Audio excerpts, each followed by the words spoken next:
It's a pleasure. And Jim, I don't know how you have the energy and ability to be at so many things that you're at, but you're amazing. I mean, let's give it up for Jim Saring, the leader of our party, with Bill Donovan. God bless you, man. I'll be a little bit quick because I really want to get to your questions. And I know a lot of people in this room already decided who they're going to vote for, and already know who it is they're going to support. So let me just explain a little about myself, and then I really want to just hear your questions. My name is Kris Hart. I was born in Montgomery County, Norristown. Lived all over the neighborhood. Lansdale, went to St. Helena's, went to Wissahickon, went to Pennsdale, went to Springfield High School. Now I live in Flourtown. So for the last 12 years, I went to George Washington University after I worked for John Fox for a while, the late and great. And if we're going to take a moment of silence, that's what we need to take a moment of silence for. I still have the Declaration of Independence and the Constitution that he gave me the day I worked for him 21 years ago. And I love John and Judy. So John got me involved in politics when I was working at Phil's Tavern as a busboy in Ambler. And then I ended up going to D.C. to be a page for Kurt Weldon, the congressman from the 7th District. Now we're all over the place.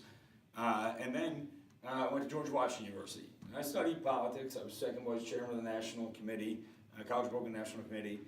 I was Ronald Reagan Actress of the Year, which is the highest award you can get as a young Republican.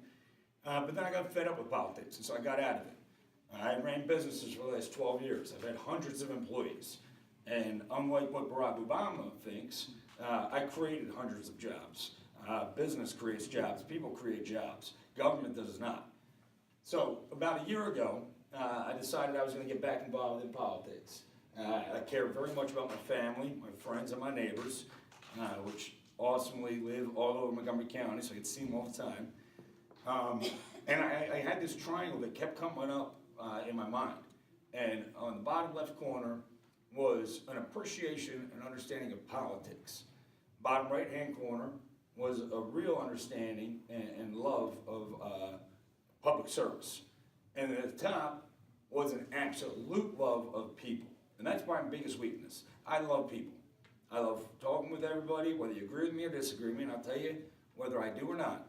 But I will speak with everybody, whether you're a CEO or you're homeless, whether you're a billionaire or you're working the late night shift. I love having conversations. So when I put that triangle together, I realized that it was my civic duty to get involved in the national civic discourse of what it is that we're talking about. Because there's big issues we've got to answer. We've got to be talking about infrastructure. We have to be talking about jobs. We have to be talking about the economy and education and what we're doing to move forward, the national deficit. By the time I get in the United States Congress, we're looking at a $22.9 trillion debt. That's not a joke. And we got politicians that are wasting money. I don't want to be a politician. I have no desire to serve you for years. I want to be a public servant. Because the difference between a politician and a public servant, politician's in there to take your money out of your pocket, live off of it, possibly even settle a sexual assault suit off of it, push it under the carpet. It's disgusting. I agree with your chuckle. But a public servant only realizes that you pay their paycheck. You are their boss. You are the one that should have the voice. We're just there to serve you. That's it. And in the 4th District, Montgomery County, now that we have this all redrawn and all crazy as it is, we need somebody who's going to represent us. We need somebody who's going to listen to us. Well, I'm excited about the other candidates. I like Dan. I like Marina. I like everybody that is running. Art. But I'll tell you, with me, you're not going to get any baloney. None on the table. I'm going to tell you what I think, and I'm going to speak how I want. And I'm going to listen to you. The bottom line is, there's a great man that once said something, America is a city on a shining hill. Well, I think now America is a city on a shining mountain. We have so much potential. We have so much to give back. And if we just work it correctly, and we stop dealing with the baloney that we're dealing with in Washington, and if I can work with a city that I do understand Washington, but for a county that I love, that is my home, we can represent ourselves correctly. So, bottom line is the mantra of the Republican Party is that we believe in each individual. We believe that you have, in your capacity, in your ability, given the right foundation, the right community, you will succeed. You deserve that opportunity. Every young person deserves that opportunity. Every old person does too. I just put out a bill the other day about how Social Security and Medicare shouldn't be taxed. It's ridiculous. I'm putting out real bills. You can go on my website, www.heartforus.com. Getting cut off right now. But the bills are on there. I'm not just doing rhetoric. I'm proposing actual bills. I think I'm the only candidate who's put out actual bills. Every one of my consultants said, don't do that. It's bad. It gives fodder to your opponents. I don't care. I'm putting out real ideas. Go on my website, you'll see. Get on my email listserv, you'll see. And together, we will realize that the Republicans, the mantra is that we stand and protect life, that we stand and defend liberty, and that we are all about the pursuit of true happiness. God bless you. God bless the United States.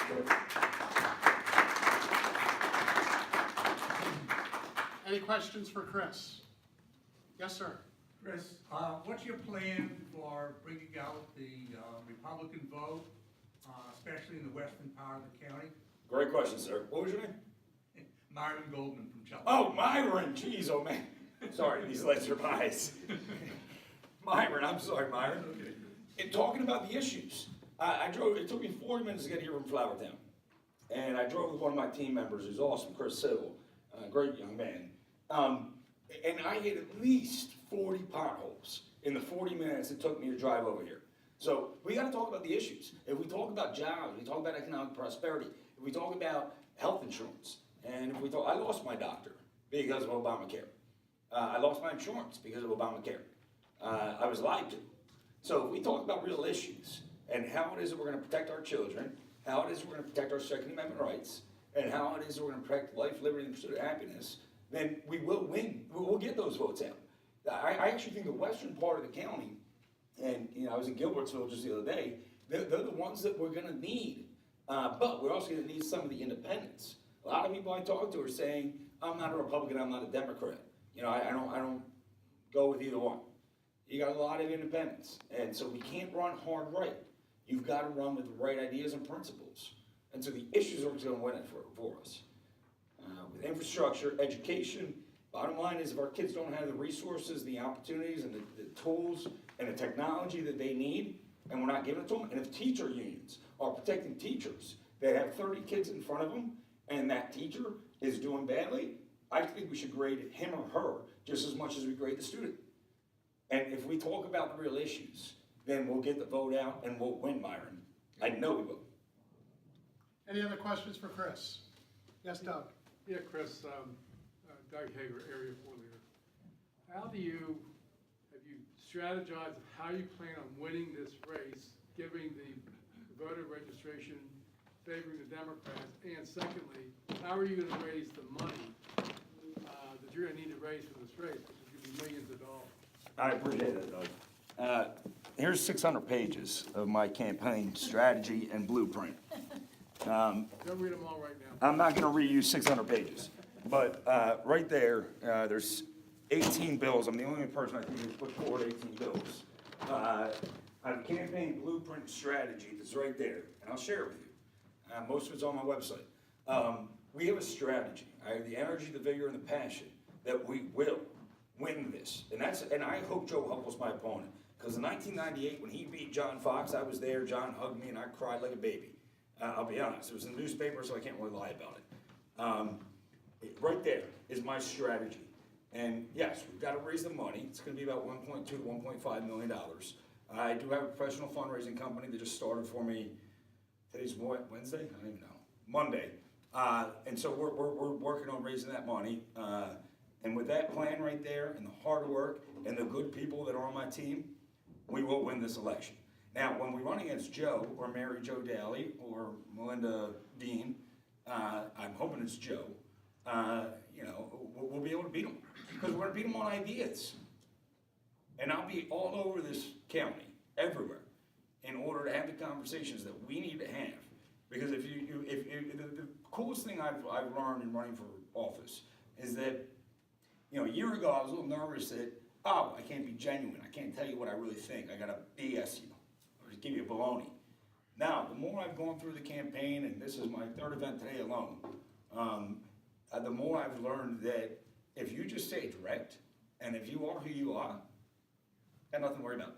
Actually, pretty darn well when I do that. Any other questions for Kris? Yes, sir. Hi, when you started out with your speech, you mentioned right off the bat that you thought most people here already have their minds made up on who they're voting for. If that's the case, what's your goal to accomplish for tonight? Good, great. What was your name? I'm sorry. Evan, Kris. Great question. It's to get the conversation out there, and it's to get the ideas out there. I was just talking to Mrs. David, whose son is obviously running, and I like Mrs. David a lot. I think she's pretty cool. You know, one of us is going to win. It might be Dan, it might be Marina, it might be Art, it might be me. Who knows? But if we're getting the conversation out there, and if I am your candidate, well, then I hope I get your support. And I want to talk about the ideas. I mean, I'm not running to be congressman. I want to win, there's no doubt about it. But I'm running to put forward these things on opioids, on education, on infrastructure, on the national debt. That's what I'm running about. And if we can promote and advance our policy agenda, if I lose on November 6th and November 7th I wake up, I'm going to take my little 2 rescue puppies to the park and I'm going to run around with them and have a good time. If I win and I am your congressman on November 6th, so November 7th, I'm going to wake up, I'm going to take my 2 little puppies to the park and I'm going to run around with them. So my end goal is not to be your congressman. My end goal is to get those things done. Any other questions for Kris?